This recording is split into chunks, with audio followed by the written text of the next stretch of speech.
al mensaje anterior? ¿No? ¿Cuántos se acuerdan? ¿Qué hago? ¿Repito el del domingo pasado o doy uno nuevo? Anderson, ¿qué hago?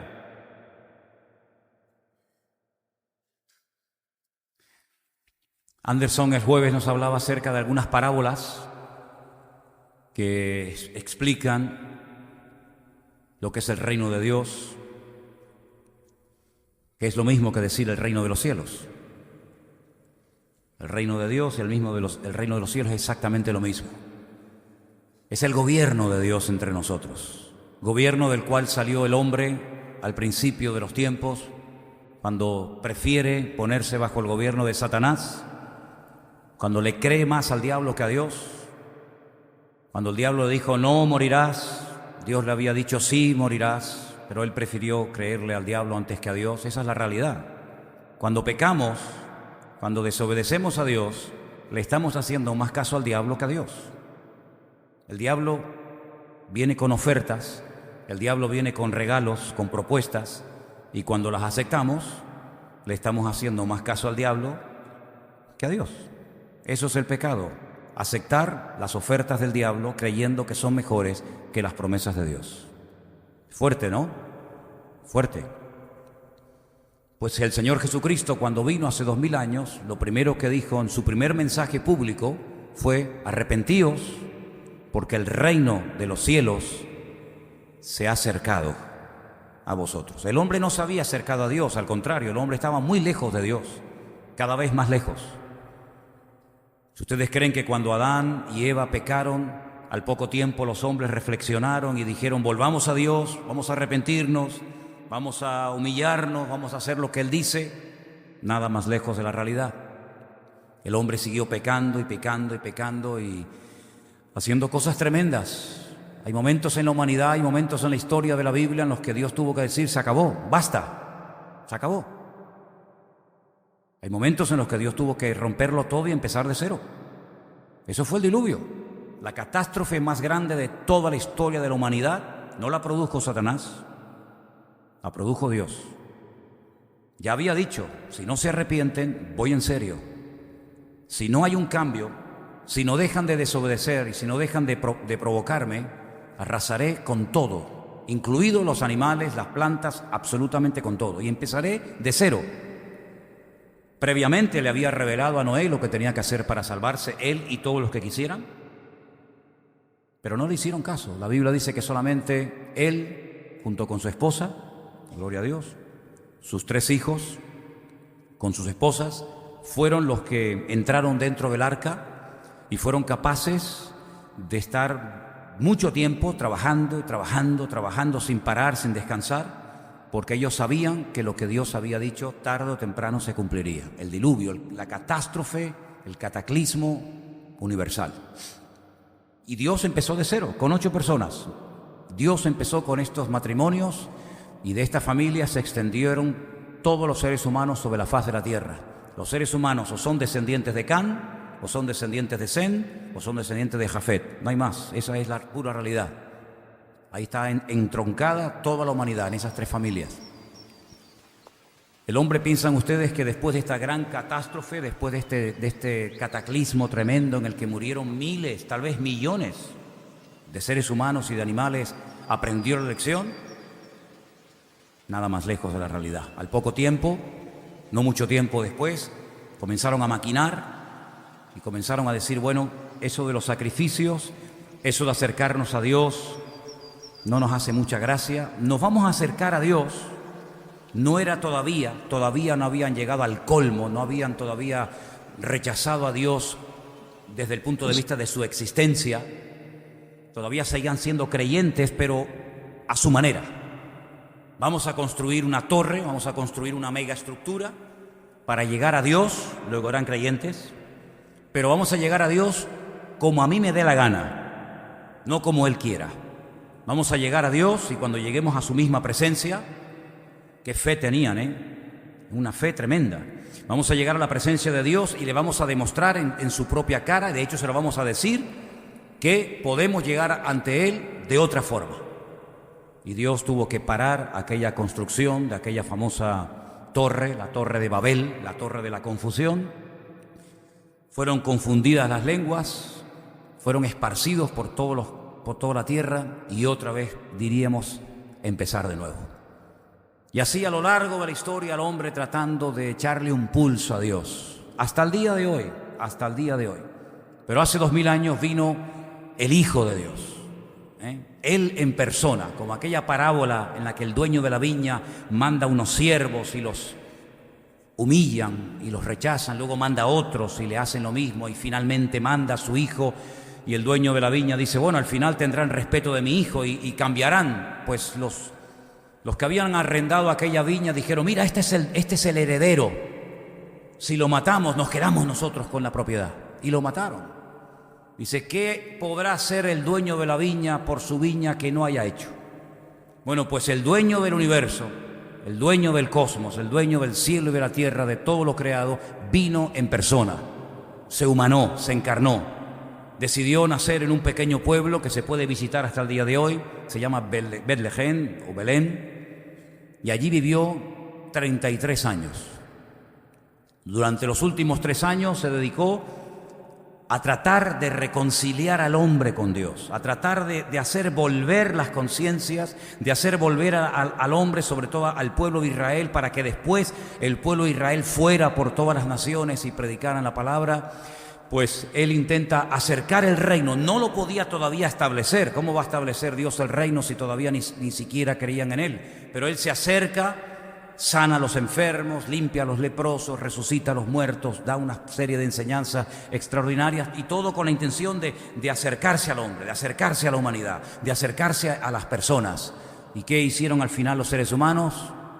Lo mismo que en la parábola con el hijo del dueño de la viña. Lo mataron, lo crucificaron y le dijeron, no queremos saber nada de este Mesías. Es increíble porque si estudias la historia del pueblo de Israel, y yo continuamente estoy leyendo cosas acerca de este pueblo, después vinieron muchos Mesías, muchísimos Mesías. Uno de los más importantes y más conocidos, apoyado por un famoso rabino llamado Rabí Akiva, apoyó a un tal Bar Kokhba, Simón Bar Kokhba, el hijo de la estrella, porque él creía que este era el verdadero Mesías, y fue un auténtico desastre. Jamás los romanos fueron tan crueles contra los judíos, contra el pueblo de Israel, como en la época de este falso Mesías, Bar Kokhba. Se demostró que no era un falso Mesías, ganó una pequeña guerra, los judíos creyeron en Jerusalén que el imperio romano había sido derrotado, pero los romanos, a través del emperador Adriano, vinieron y, hermanos, arrasaron con todo. Y bueno, Israel dejó de existir como país, como identidad, ya el templo había sido destruido, le cambiaron el nombre a la ciudad de Jerusalén por Aelia Capitolina, le cambiaron el nombre de Israel por Palestina, etcétera, etcétera, y el hombre siempre tratando de llevarle la contraria a Dios. Ahora bien, en el Antiguo Testamento, y creo que estos días las mujeres estáis leyendo el libro de Daniel, ¿me equivoco?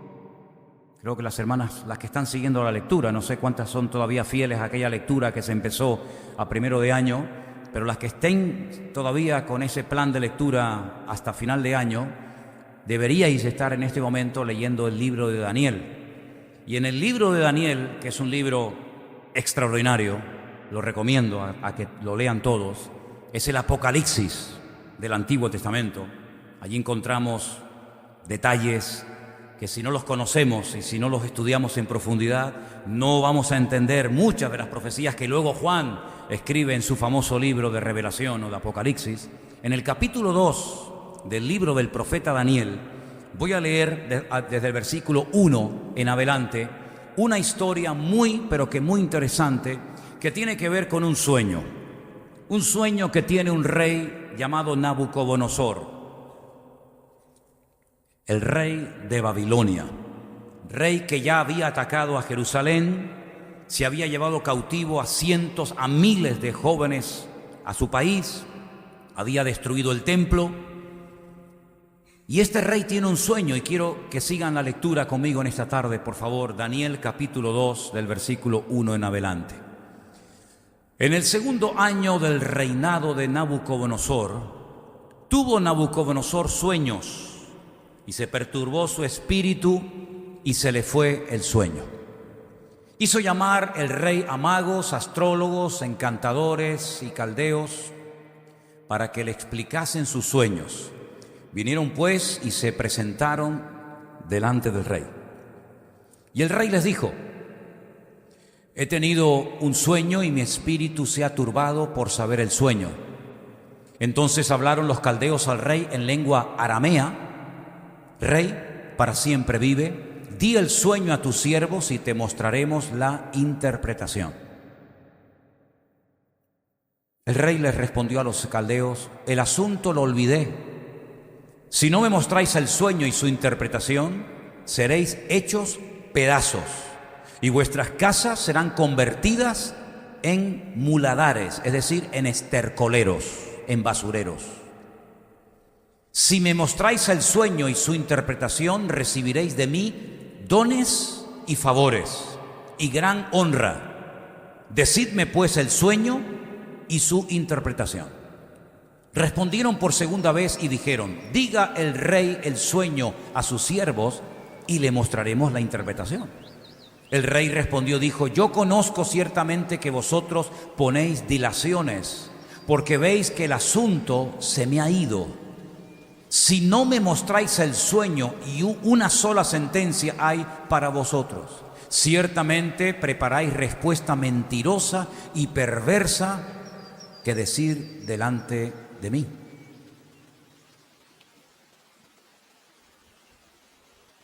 ¿Hay más?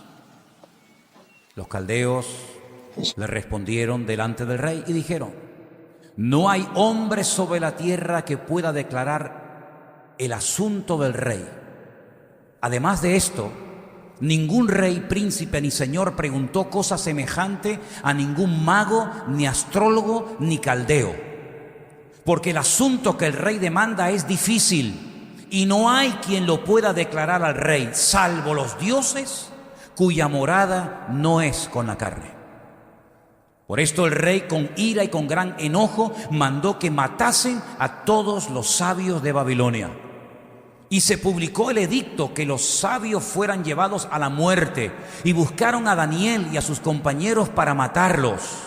Entonces Daniel habló sabia y prudentemente a Arioc, capitán de la guardia del rey, que había salido para matar a los sabios de Babilonia. Habló y dijo a Arioc, capitán del rey: ¿cuál es la causa de que este edicto se publique de parte del rey tan apresuradamente? Entonces Arioc hizo saber a Daniel lo que había. Y Daniel entró y pidió al rey que le diese tiempo y que él mostraría la interpretación al rey. Versículo 18. Perdón, 17. Luego se fue Daniel a su casa e hizo saber lo que había a Ananías, a Misael y a Azarías, sus compañeros, para que pidiesen misericordias del Dios del cielo sobre este misterio, a fin de que Daniel y sus compañeros no pereciesen con los sabios de Babilonia. Entonces el secreto fue revelado a Daniel en visión de noche, por lo cual bendijo Daniel al Dios del cielo. Y Daniel habló y dijo: sea bendito el nombre de Dios de siglos en siglos, porque suyos son el poder y la sabiduría. Él muda los tiempos y las edades, quita reyes y pone reyes, da la sabiduría a los sabios y la ciencia a los entendidos. Él revela lo profundo y lo escondido, conoce lo que está en tinieblas y con él mora la luz. A ti, oh Dios de mis padres, te doy gracias y te alabo, porque me has dado sabiduría y fuerza, y ahora me has revelado lo que te pedimos, pues nos has dado a conocer el asunto del rey. Después de esto fue Daniel a Arioc, al cual el rey había puesto para matar a los sabios de Babilonia, y le dijo así: no mates a los sabios de Babilonia, llévame a la presencia del rey, y yo le mostraré la interpretación. Entonces Arioc llevó prontamente a Daniel ante el rey y le dijo así: he hallado un varón de los deportados de Judá, el cual dará al rey la interpretación. Respondió el rey y dijo a Daniel, al cual llamaban Belsasar: ¿podrás tú hacerme conocer el sueño que vi y su interpretación? Daniel respondió delante del rey diciendo: El misterio que el rey demanda, ni sabios, ni astrólogos, ni magos, ni adivinos lo pueden revelar al rey. Pero hay un Dios en los cielos, el cual revela los misterios, y él ha hecho saber al rey Nabucodonosor lo que ha de acontecer en los postreros días. He aquí tu sueño y las visiones que has tenido en tu cama. Estando tú, oh rey, en tu cama, te vinieron pensamientos por saber lo que había de ser en lo porvenir, y el que revela los misterios te mostró lo que ha de ser. Y a mí me ha sido revelado este misterio, no porque en mí haya más sabiduría que en todos los vivientes, sino para que se dé a conocer al rey la interpretación y para que entiendas los pensamientos de tu corazón.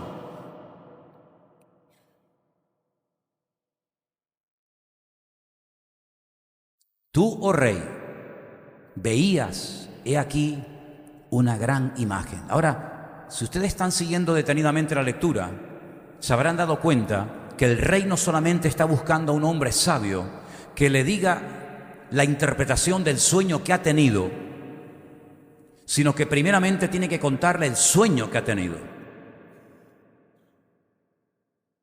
Esto es prácticamente imposible. Por eso los que estaban a su alrededor le decían: cuéntanos el sueño y más o menos te diremos lo que significa, te daremos la interpretación. Pero si no nos cuentas el sueño, es prácticamente imposible que te digamos lo que significa. El rey dijo: con esto lo que están demostrando ustedes que no son tan sabios ni tienen tanto poder espiritual como ustedes presumen tener. Así es que lo mejor es que los matemos a todos, aunque me quede sin saber lo que soñé y lo que significa el sueño. Estamos viendo cómo Daniel no solamente recibe la interpretación del sueño, sino que le dice a Nabucodonosor: tu sueño ha sido este. Escuchen, ponme la lectura, por favor. Tú, oh rey, veías y he aquí una gran imagen. Esta imagen, que era muy grande y cuya gloria era muy sublime, estaba en pie delante de ti y su aspecto era terrible. La cabeza de esta imagen era de oro fino, su pecho y sus brazos de plata, su vientre y sus muslos de bronce, sus piernas de hierro, sus pies en parte de hierro y en parte de barro cocido. Estabas mirando hasta que una piedra fue cortada no con mano e hirió a la imagen en sus pies de hierro y de barro cocido y los desmenuzó. Entonces fueron desmenuzados también el hierro, el barro cocido, el bronce, la plata, el oro, y fueron como tamo de las eras del verano, y se los llevó el viento sin que de ellos quedara rastro alguno. Mas la piedra que hirió la imagen fue hecha un gran monte que llenó toda la tierra. ¿Cuántos dicen amén? Vamos a parar ahí la lectura. Queridos hermanos, el capítulo 2 de Daniel nos habla acerca de 4 imperios que se levantarían, imperios crueles, imperios que dejarían huella en la historia de la humanidad. Hasta hoy en día se pueden visitar restos arqueológicos de dichos imperios. El imperio que en ese momento estaba gobernando el mundo, con su rey a la cabeza, con el rey Nabucodonosor, era el rey de Babilonia. La palabra Babilonia viene de la palabra Babel, que significa confusión. Daniel le dice: tú has visto una imagen, que quiero que ustedes la puedan ver ahí en una imagen que una fotografía que estamos poniendo, para que más o menos se hagan una idea. Daniel le dijo: tú has visto una imagen de 4 materiales diferentes. Eso no es normal, porque generalmente cuando un escultor o cuando alguien quiere hacer una estatua, generalmente utiliza un mismo material, mármol, piedra o lo que sea, pero no utiliza 4 materiales diferentes como en el caso de esta imagen.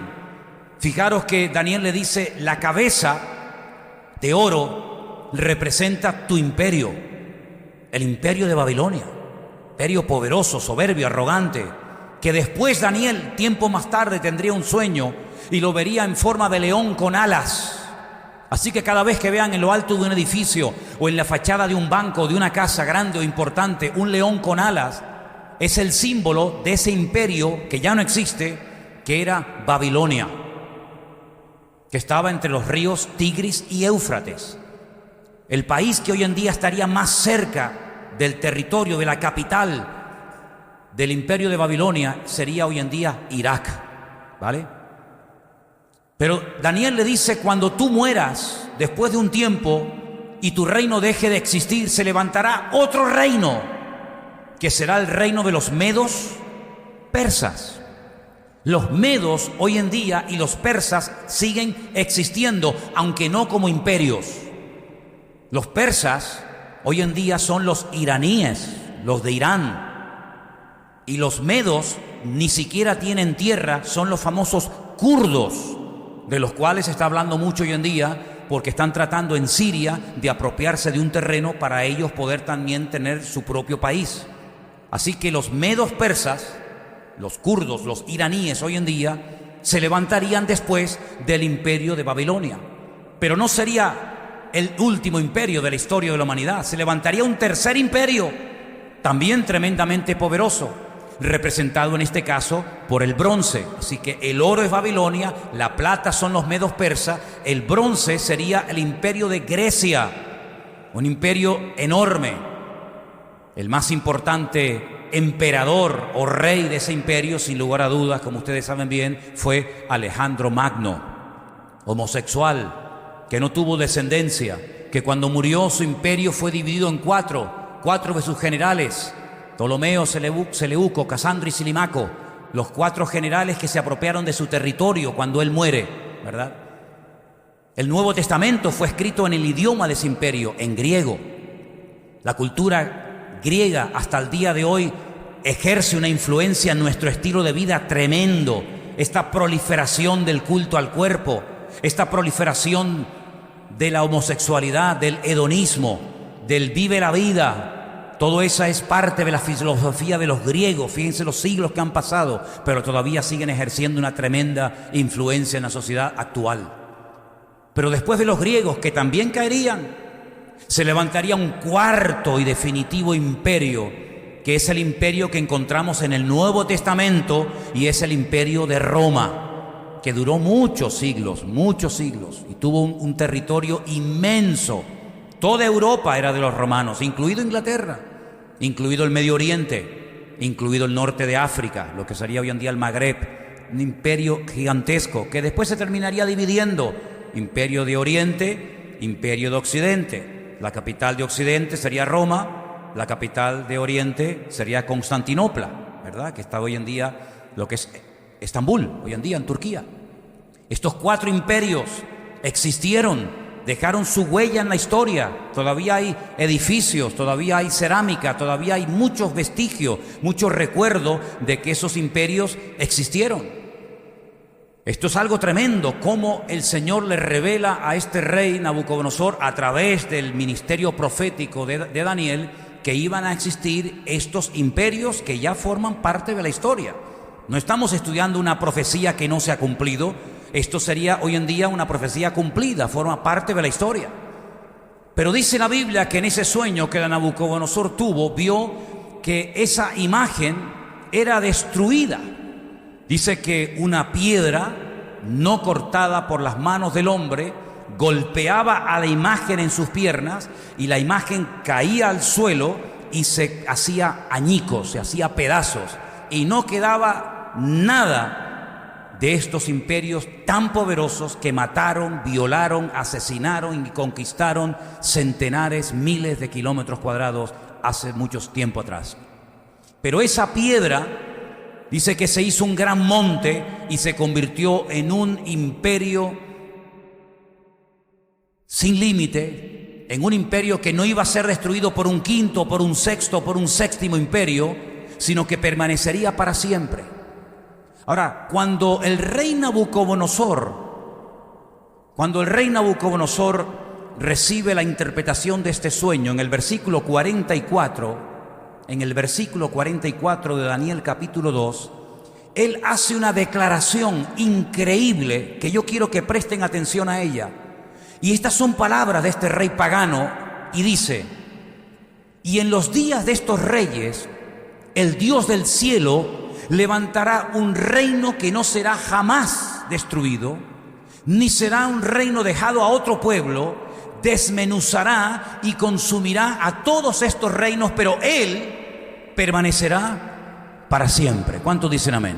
Las 4 características de este último imperio son que jamás sería destruido, que nunca sería sustituido por otro imperio, que destruiría todos los imperios que existieran en ese momento o a lo largo de la historia, y que permanecería para siempre, es decir, sería un reino eterno. ¿Qué es lo que hace el rey Nabucodonosor cuando él oye que su imperio solamente representa la cabeza de oro de la imagen? En su soberbia, en su arrogancia, en el capítulo siguiente, es decir, en el capítulo 3, él manda a construir una imagen de oro desde los pies hasta la cabeza, toda de oro, como diciendo: no acepto, no estoy de acuerdo que después de mí, después de mi imperio, se levante otro y otro y otro imperio. Así que eso de que habrá plata y bronce y oro y hierro mezclado con barro, no lo acepto. Mandó a construir una imagen inmensa, totalmente de oro, y además ordenó que todo el mundo se postrara ante ella y la adorara. Como pueden ver ustedes en esta imagen, solamente en su imperio hubieron 3 jóvenes que fueron llevados de jovencitos a Babilonia cautivos, que no obedecieron la orden del rey, no se postraron y adoraron a esa imagen, porque ellos decían que solamente se postrarían delante del Dios de los cielos, el Dios de Abraham, el Dios de Isaac y el Dios de Jacob. Fueron amenazados bajo pena de muerte, que si no lo hacen, volverían, le darían otra oportunidad, los arrojarían vivos dentro de un horno de fuego. Ellos dijeron: no hace falta que pierdas el tiempo, no insistas. Nosotros creemos que nuestro Dios nos puede librar de tu mano y del fuego. Pero si Dios hoy ha decidido que muramos así, quemados, tampoco nos vamos a postrar. Es decir, creemos que Dios nos puede salvar del fuego, pero si no nos salva del fuego porque Él quiere que hoy sea nuestro último día de vida, tampoco nos vamos a postrar. Es decir, el salvarme no va a evitar que deje de adorar a Dios. La Biblia nos enseña que fueron arrojados, atados de pies y de manos dentro de un inmenso horno de fuego, pero no murieron. Dios los protegió de una forma sobrenatural. No ha ocurrido esto a lo largo de la historia en más ocasiones. Miles, tal vez millones de hermanos nuestros han muerto quemados en muchas hogueras, incluido también en este país y en estas islas probablemente también. Sin embargo, ese día Dios hizo algo que marcó un antes y un después. Salva milagrosamente a estos 3 jóvenes hebreos. Vuelve otra vez Nabucodonosor a reconocer que como el Dios de ellos y como el Dios de Daniel no hay otro en todo su imperio.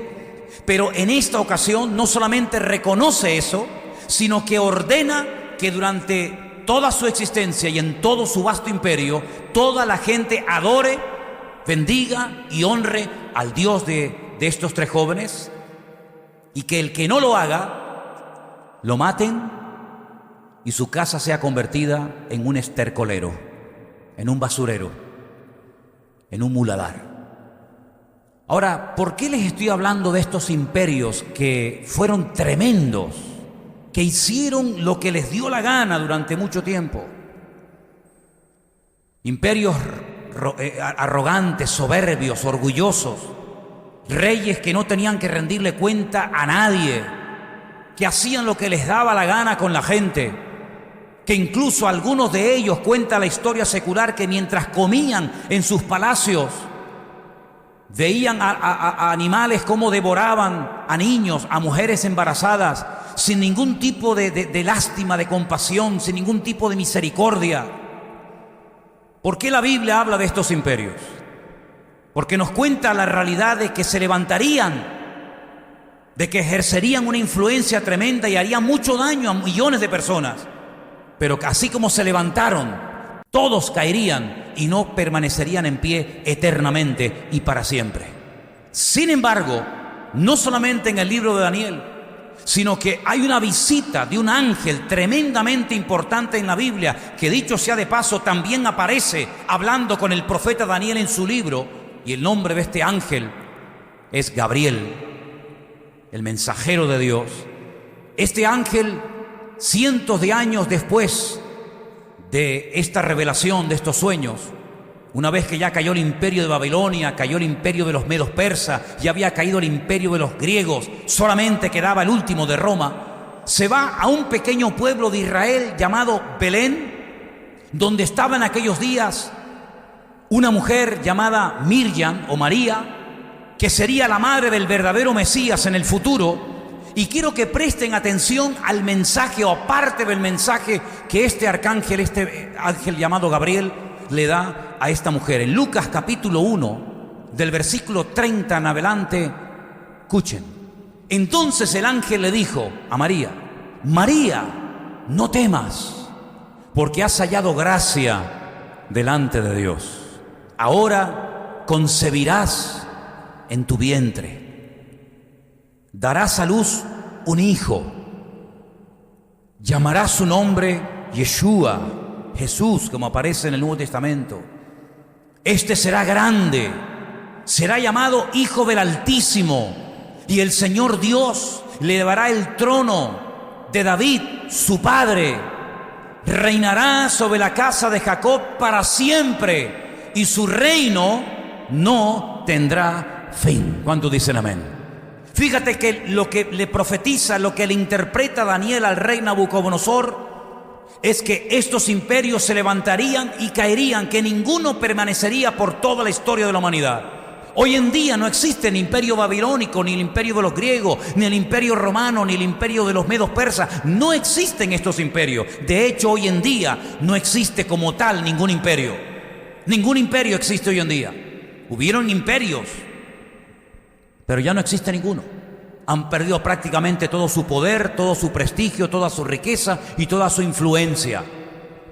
Sin embargo, el ángel Gabriel le dice a María que el Mesías nacería, le dice el nombre que tendrían que ponerle, el cual significa Salvador, y ese Mesías recibiría en algún momento determinado de su vida, de su ministerio, un reino, un trono, y las características de su reinado es que sería un reino eterno, indestructible, que no sería sustituido por otro, que no se terminaría apagando o autodestruyendo, que no lo podría destruir otro imperio, sino que sería un reino eterno y para siempre. ¿Cuántos dicen amén?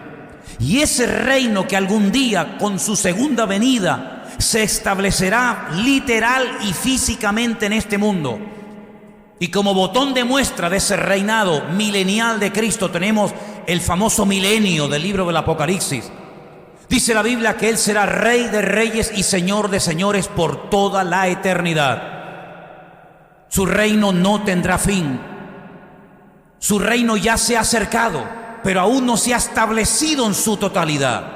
Él se ha acercado para que todas las personas, hombres y mujeres, no importa la raza, no importa su color de piel, no importa su condición social, no importa su extracto, no importa su trasfondo religioso o no, que toda persona tenga la posibilidad, la oportunidad, el privilegio, la opción de poder entrar al reino que se ha acercado, pero que, repito, aún no se ha establecido literalmente sobre la faz de la tierra.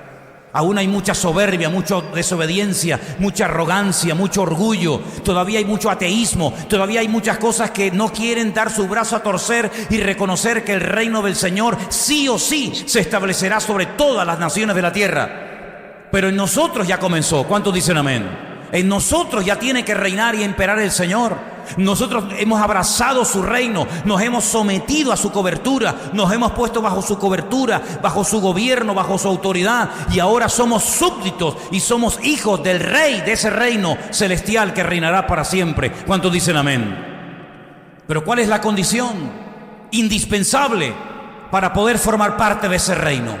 Porque había personas que formaban parte del reino porque no les quedaba otro remedio.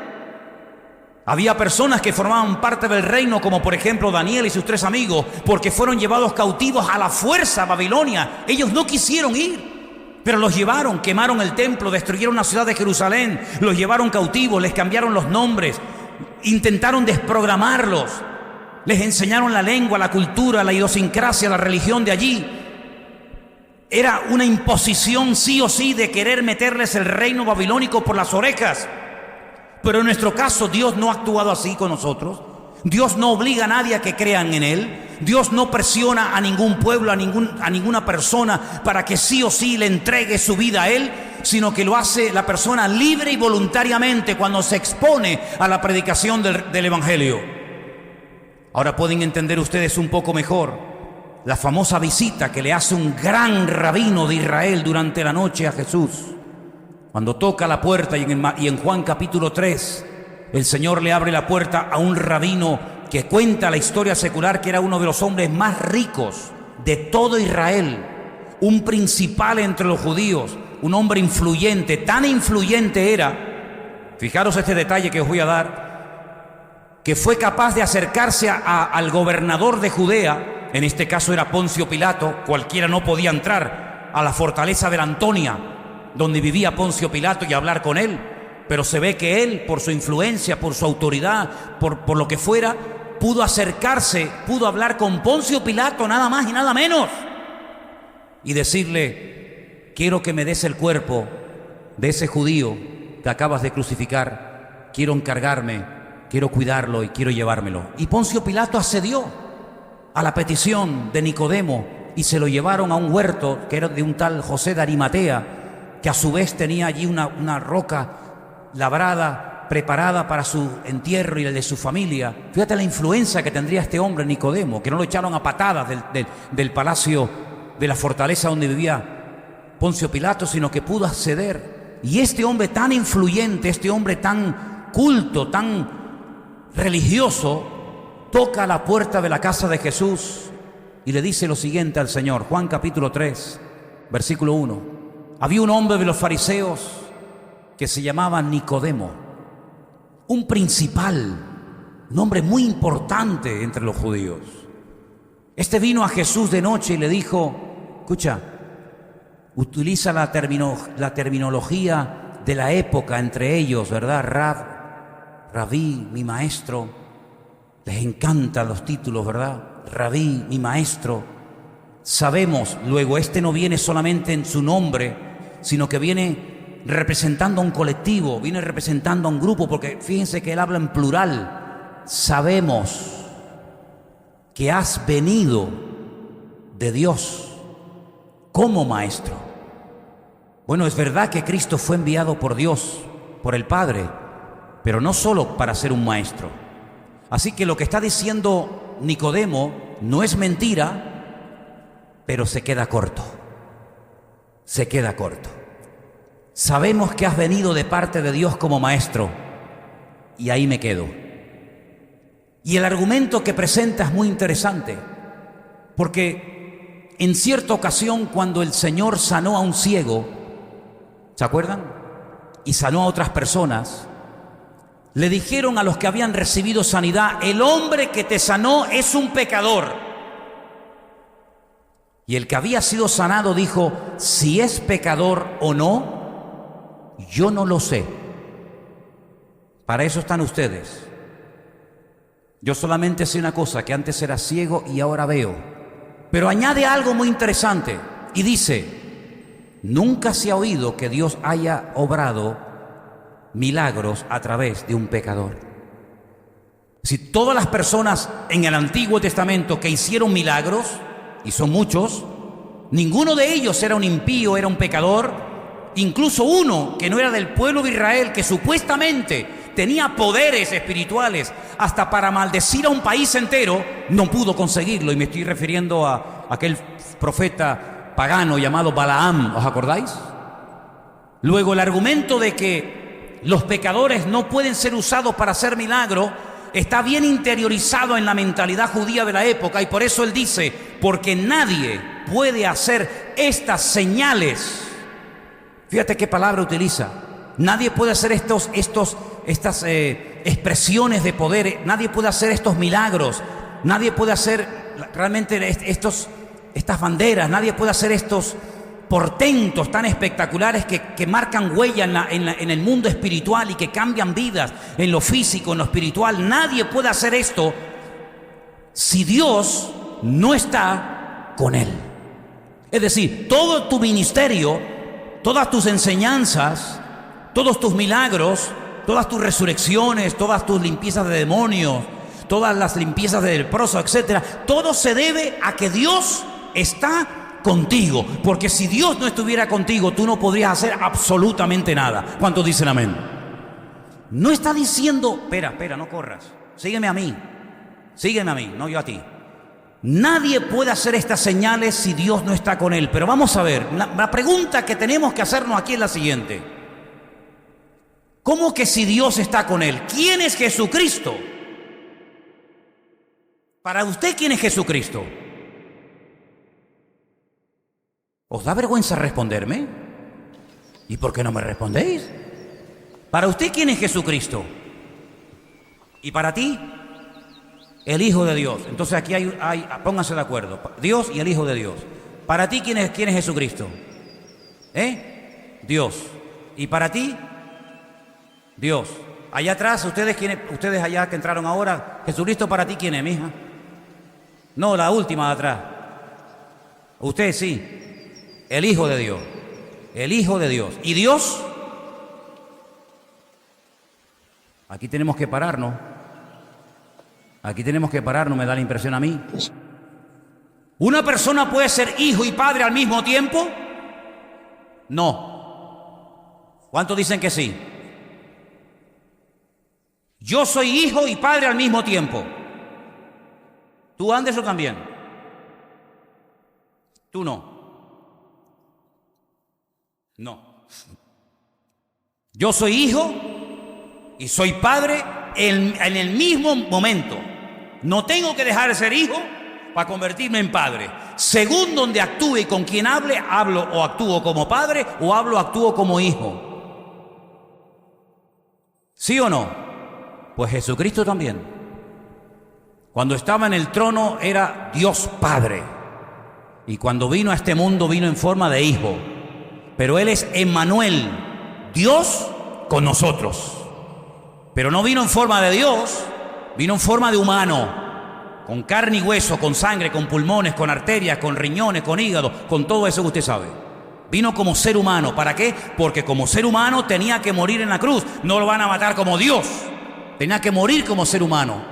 Así que Él es el Hijo de Dios, claro, pero también es Dios, ¿sí o no? Porque si solamente es el Hijo y no es Dios, pues entonces aquí tenemos un problema teológico terrible. Porque estamos diciendo que Dios está por un lado, el Hijo está por otro, y aquí hay una separación cuando la Biblia dice que Dios es uno. Dios es uno. Un huevo está compuesto por ¿cuántas cosas? Por 3. Cáscara, yema y clara. ¿Sí o no? ¿En Venezuela es así? ¿También es así? ¿Tienen yema los huevos en Venezuela? Pensé que Maduro se lo había quitado. No te extrañes. En Venezuela, en Japón, en la China, en Canadá, en todas partes del mundo el huevo tiene cáscara, yema y clara. Y los 3 son un huevo. Y usted coge el agua y la mete en el congelador y se congela. Se solidifica, pero no deja de ser agua. Y la pone al fuego, hierve y no deja de ser agua, es vapor. Y se la bebe y no deja de ser agua y es líquido. ¿Qué pasa? Que depende de dónde la ponga, se convierte en líquido, en gaseoso, o en lo otro que no me acuerdo cómo se llama. Eso, perfecto, muchas gracias. Veo que están puestos en ciencia. Yo voy por otra línea. ¿Qué les parece? Sabemos que has venido de parte de Dios como Dios. No, Nicodemo, no me limites. No me limites, no vengas con piropos. Rabí, mi maestro, ay, ¿este qué quiere? Mira, cuando vengan a echarte piropos, ten cuidado con los que vienen a echarte piropos. Ay, mi pastor querido. Uy, cuidado con esta. Cuidado con este. Ay, mi varón del Señor. Sí, déjese de varón, que cuando te tenga que decir las cosas ya vas a ver cómo voy a dejar de ser el varón. Ya vas a ver cómo no vas a ver, ni en pintura me vas a ver. ¿Te das cuenta? Rabí, sabemos que has venido de parte de Dios, porque si Dios no está contigo, tú no podrías hacer lo que haces. Ahora el Señor le dice, qué bueno eres, Nicodemo. ¿No te imaginas lo que estaba esperando? Que alguien por fin viniera y tocara la puerta y me viniera con estas palabras tan bonitas. Ahora voy a dormir tranquilo, porque estaba necesitando que alguien viniera y me hiciera la pelota. A mí una de las cosas que más me gusta es que me hagan la pelota. ¿Sabía eso? Por favor, quita para allá. ¿Cómo le responde el Señor? ¿Cómo le responde el Señor a este que viene con estos halagos? De cierto te digo, amén, amén, se dice en hebreo. De cierto en hebreo, amén, amén. Que el que no naciere de nuevo no puede ver el reino de Dios. ¿Por qué emplea el verbo ver? Porque después va a utilizar otro. Porque los judíos sabían perfectamente que su gran rabino, al que todavía llaman Moshe Rabenu, Moisés nuestro maestro, hasta el día de hoy lo llaman así, pudo ver, pero no entrar en la tierra prometida. Dice que al otro lado del Jordán, desde los montes de Moab, Jordania hoy en día, él pudo contemplar toda la tierra prometida, pero no la pisó, no entró en ella. La pudo ver toda, pero no entró. Y el Señor le dice, el que no nace de nuevo, ni verla podrá. Pero más adelante en el verso 4 le dice Nicodemo, ¿cómo puede un hombre nacer siendo viejo? ¿Puede acaso entrar por segunda vez en el vientre de su madre y nacer? Jesús le dice, de cierto te digo que el que no naciere de agua y del Espíritu no puede entrar en el reino de Dios. Antes le dice no puede ver, ahora le dice ni ver ni entrar. Se queda a la puerta. Nicodemo no entiende nada, Nicodemo se pierde, Nicodemo está perdido en tantos textos y en tantas leyendas y fábulas y tradiciones. Nicodemo ya no sabe por dónde meterse. Y es entonces cuando el Señor le dice, ¿y eres tú maestro de Israel? Tú eres maestro de Israel, el más importante rabino después de Gamaliel, nieto de Gilel, ¿y no entiendes lo que te estoy diciendo?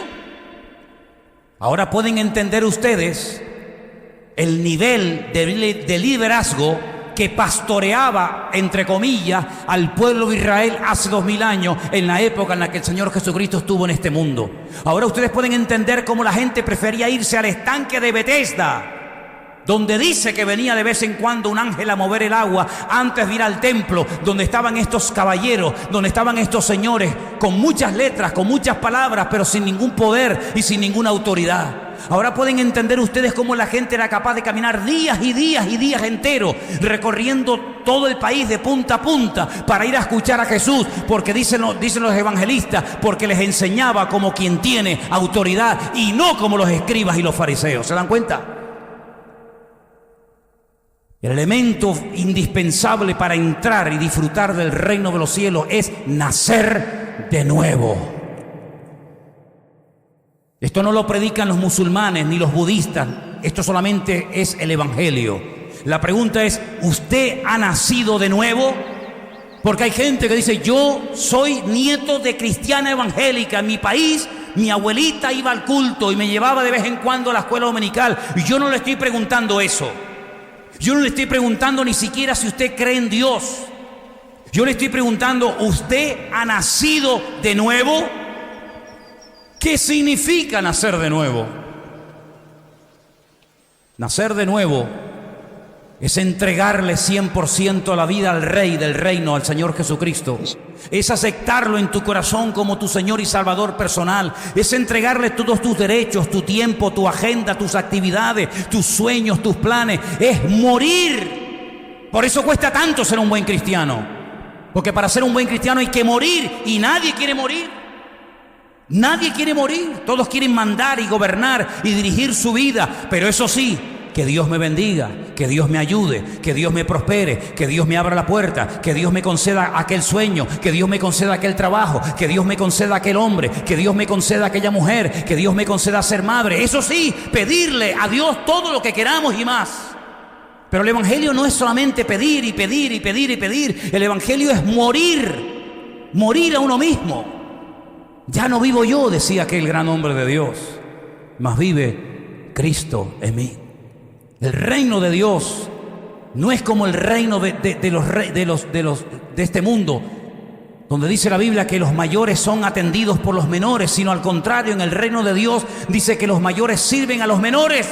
Es al revés, es un reino al revés, es dar para tener, es morir para vivir, es una locura. Pero el reino de Dios es el único reino eterno, permanente, para siempre. Y nosotros hemos tenido el privilegio de conocer este reino en parte. ¿Y cuál es la señal de que yo he nacido de nuevo? ¿Cuál es la señal de que yo quiero ir en serio con el Rey? Bautizarme públicamente en agua. Eso es lo que dice la Biblia. Arrepentíos y convertíos y bautícense. Y entonces entramos a formar parte de un reino que no se ve, que no es reconocido, que todavía es criticado, que sufre violencia, que sufre todo tipo de vejaciones y humillaciones, pero que va avanzando y va avanzando y va creciendo, y es como la luz de la aurora. Y llegará un momento en el que el mismo Señor Jesucristo vendrá en persona, según Zacarías capítulo 14, y pondrán aquel día sus pies sobre el monte de los olivos. El monte se partirá en dos y todo ojo le verá y toda rodilla se doblará diciendo que Él es el Señor, para gloria de Dios Padre. ¿Cuántos dicen amén? Y ese es el mensaje que tenemos nosotros. Este es el mensaje más importante y trascendental de la historia de la humanidad. El mensaje que puede cambiar países enteros, familias enteras. Pero dice la Biblia, ¿cómo creerán si no hay quien les predique? El gran problema hoy en día, de hace unos 10, 15, 20 años a esta parte, es que la mayoría de los cristianos no testifican y no comparten su fe con nadie. Esa es la cruda realidad. De hecho, no para que te sientas mal, sino simplemente para hacerte pensar. ¿Cuándo fue la última vez que le hablaste a una persona del Señor y tuviste la oportunidad de presentarle el gobierno, el reino de Dios y llevarlo a sus pies para que entregara su vida a Cristo? A lo mejor ni te acuerdas. O a lo mejor algunos dirán, yo nunca lo he hecho. Y puede ser que lleves años viniendo a esta iglesia o a otra. La cruda realidad es que somos, a veces más que testigos, somos como espías. Que nos ponemos, o algunos se ponen nerviosos cuando a lo mejor entran personas diferentes, que opinan, que visten, que huelen, que actúan diferentes a ti. Sin embargo, nosotros dice que deberíamos ser luz, somos embajadores de ese reino. ¿Qué es un embajador? Un hombre que lo ponen en otro país para que represente a su país. Y eso somos nosotros, dice la Biblia, embajadores de un reino, embajadores de Dios. Por eso nuestra forma de pensar, de hablar, de actuar, de opinar, etcétera, tiene que ser completamente diferente, porque no nos representamos a nosotros mismos. No representamos al ministerio Vida Nueva, no, representamos a nuestro Dios. Y por eso tenemos que dejarlo en buen lugar, para que la imagen que proyecta nuestra vida sobre Él, sobre el reino de Dios, sea una imagen correcta y no sea una imagen de decir, pues si esto es el reino de Dios, yo no quiero saber nada del reino de Dios. Por eso, queridos hermanos, en esta noche, a la luz de estas escrituras, de estas profecías cumplidas, de reinos tremendos que se levantaron, pero ¿dónde están? ¿Dónde están? Nada, no existe nada. Escombros, ruinas, nada, restos arqueológicos, nada más. Ante esta realidad de cómo los imperios crecieron y se hundieron, también les presento la realidad de que el reino de Dios ya está entre nosotros. Y tenemos que anunciar las virtudes de aquel que nos llamó de las tinieblas a su luz admirable. Y aprovechar el tiempo y pedirle al Señor que nos dé oportunidades para poder compartir lo que Él es para nosotros y lo bueno que ha sido con nosotros. ¿Cuántos dicen amén? Vamos a orar en esta tarde, hermanos. Ahí donde estás, cierra tus ojos y recuerda esto: el reino de Dios no tendrá fin. Ya está entre nosotros. Ya está entre nosotros. Ya el Rey ha venido y ha puesto su presencia en nosotros. No es algo que no se ha cumplido, algo que no ha sucedido. Es una realidad, es un hecho. Él ya vino. Él ya vino. Y Él ya ha comenzado a reinar en nuestras vidas. Que cada día reine más. Por favor, que cada día nos sometamos más a Él, que cada día el anhelo de nuestro corazón sea representarlo dignamente a Él. A veces lo hemos conseguido, otras tantas seguramente que no. Pero hay una característica de nuestro Rey que es muy hermosa, y no la tuvo Nabucodonosor, ni Alejandro Magno, ni todos los Césares de Roma, y es la misericordia y el perdón. A nuestro Rey le encanta perdonar. A nuestro Rey le fascina recibir pecadores arrepentidos en su trono.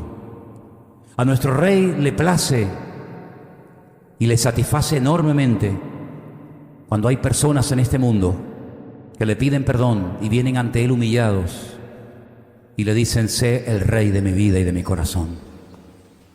Que Dios nos ayude a entender que tenemos un Rey de amor, un Rey de misericordia, un Rey de paz, un Rey que ha venido a darnos vida y vida en abundancia. Aleluya. No le tengas miedo a ese Rey. Ven ante Él. Ven ante Él. Porque Él siempre te aceptará cada vez que vengas a su presencia. Señor, te damos gracias en esta tarde porque tu reino ya está entre nosotros. Y quiero pedirte que cada día se extienda más en nosotros y fuera de nosotros tu reino, Señor. Usa nuestra vida para que podamos conocerte y servirte mejor, Señor. Arranca de nuestra vida toda secuela de los antiguos reinos que nos gobernaron, costumbres, palabras, pensamientos, tradiciones, reinos que ya no tienen por qué tener ningún lugar en nuestra vida, porque ahora solamente nos rendimos al Rey de Reyes y al Señor de los Señores. Bendito seas tú, mi Señor. Toda la gloria para ti en esta noche. En el nombre de tu amado Hijo Jesús.